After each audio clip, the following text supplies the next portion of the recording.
We're back, and this is the discussion segment. This time we'll be talking about halal entertainment, and we have here amazing spoken word artists and nasheed artists, and of course we still have here the halal VJ. Exactly. When I came into the studio, I noticed one person first. Who was I it? am not. I'm not sure if I'm allowed to say this. I noticed the sister. Okay. For one reason, for one straight reason or the other. But I know there's a reason. There's something special about her that I think I can't see right now. But I think it's up here. Which I'd like you to let me know what it is right now. Okay, now. so let's peek into that. Let's Let's look at Sophia. Okay. So So you guys are Sophia putting is me on the spot right now. Yes. The light is on you. Sophia is a spoken word artist. Yeah. We know that. What influences you, or what is your inspiration? Okay, first of all, I started writing, and then I realized that I was really good at expressing myself, my thoughts and my emotions, my feelings. So I started writing all kinds of poetry, Islamic and just very random.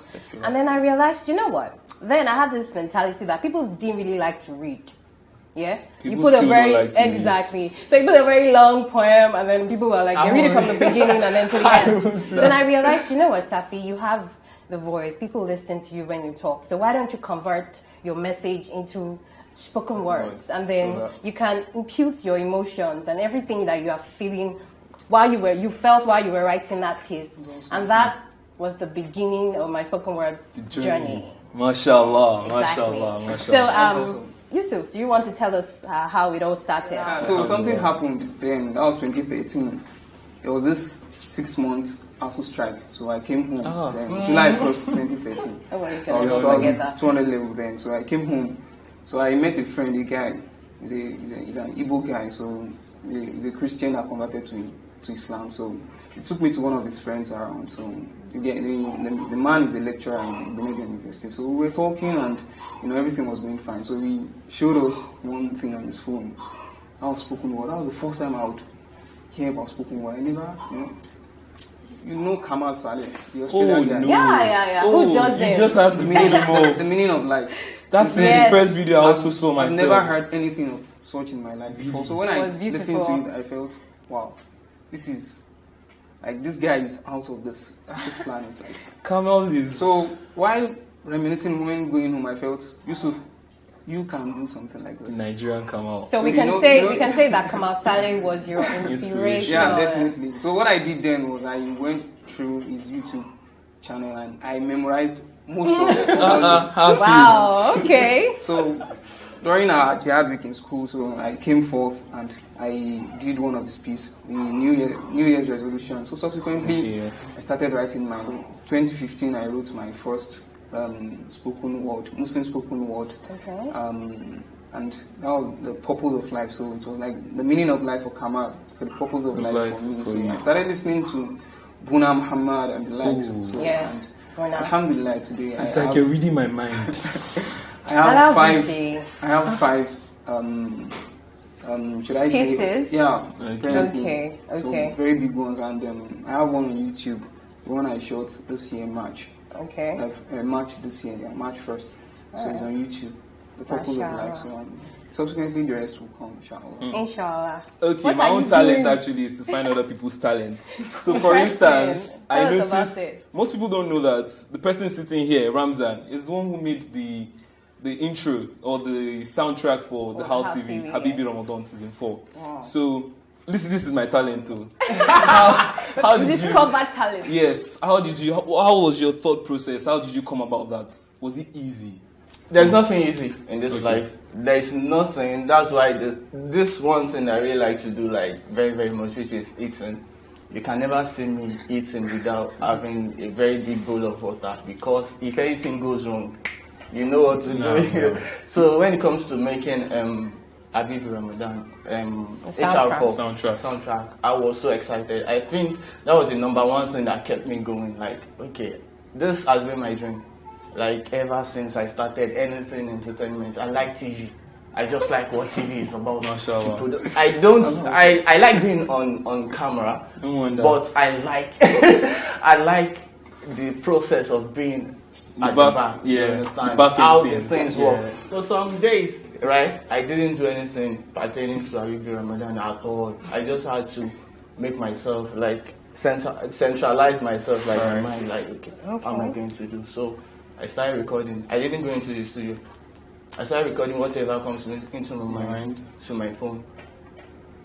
If one comes, I record. If I'm eating or whatever I was doing then, I'll record. When I had something to start with, I jumped into the studio and started recording. You just need one idea. You don't have to, I don't really have the full idea before I start. I just need something to get me started.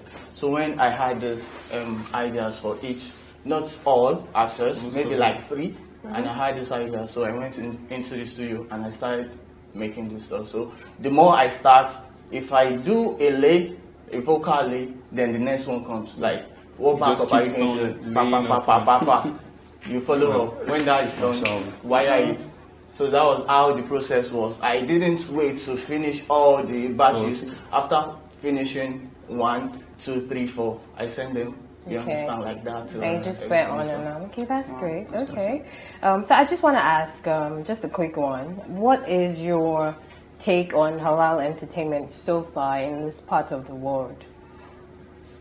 Wow. From my own point of view, halal entertainment, I've been following it on YouTube and also on the Instagram, and whenever I look into it, I feel, wow, those people are really trying. Like, this is just awesome, and we really need more of this, like, around the world, especially in Nigeria now that things are really going here. Like, having halal entertainment now is just awesome for us, and I'm happy about it. Okay, Yusuf. So we have Yusuf Adetona with spoken words. Inshallah, I'll be taken from one of my pieces, True Obsession, which is about the insurgencies in Nigeria and around the world. So I'll pick it from the middle. I said, you see the names like what's this? You begin to think what I believe in, and surely they're the one causing this crisis. I mean the social vices. You're throwing the bombs and killing innocent souls, showing lots of discrepancies. I mean, don't you have pity for us masses? Many are dead, much more injured, so many displaced families. I mean, who are these infidels and jahils calling the Muslims kafir, waging war against the house of Allah? I mean, how could you forget the story of Abraham and his armies? The elephants were crossed with stones from Jahannam, and the birds will take pity as were crossed like grass grazed by cattle. These are the stories for you to think about, hoping to cure you from the illusions of insanity. I mean, how could you kill your brother because it doesn't follow your madness and imaginations are cruel and differ from the teaching of the prophets in entirety? The hell awaits you for your boat till eternity. I'm sick and tired of watching the news every day to see the blood of those who share in vanity. This is insanity. Allah's judgment awaits you from hell's prayer for you to cry in agony, door till eternity. This is madness and unshot of catastrophe. Shaitan is happy for you, for indeed is your leader. I seek refuge in Allah from him today, tomorrow, my family in entirety. They say Boko is haram.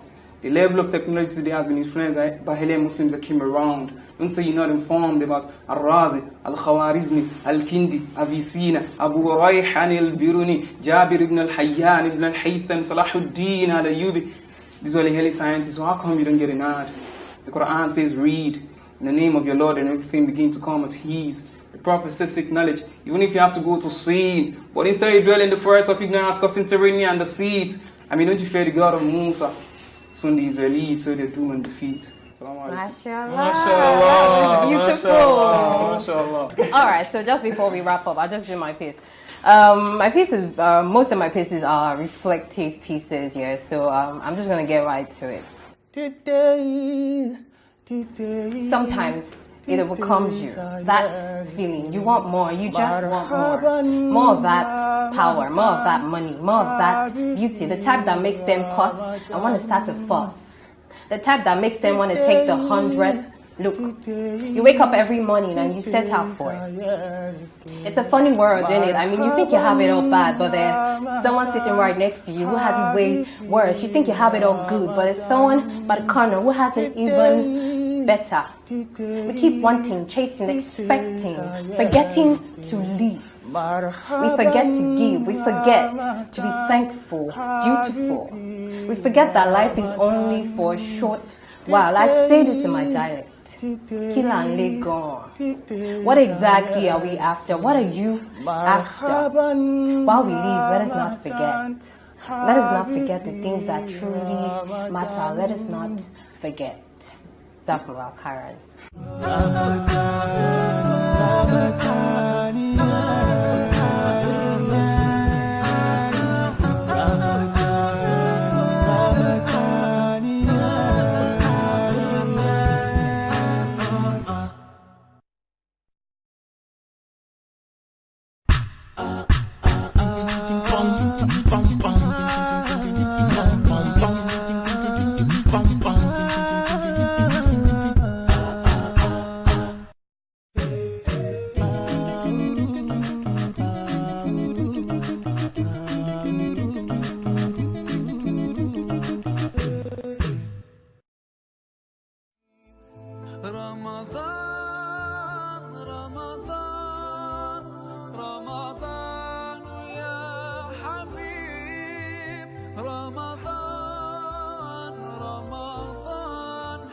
ليتك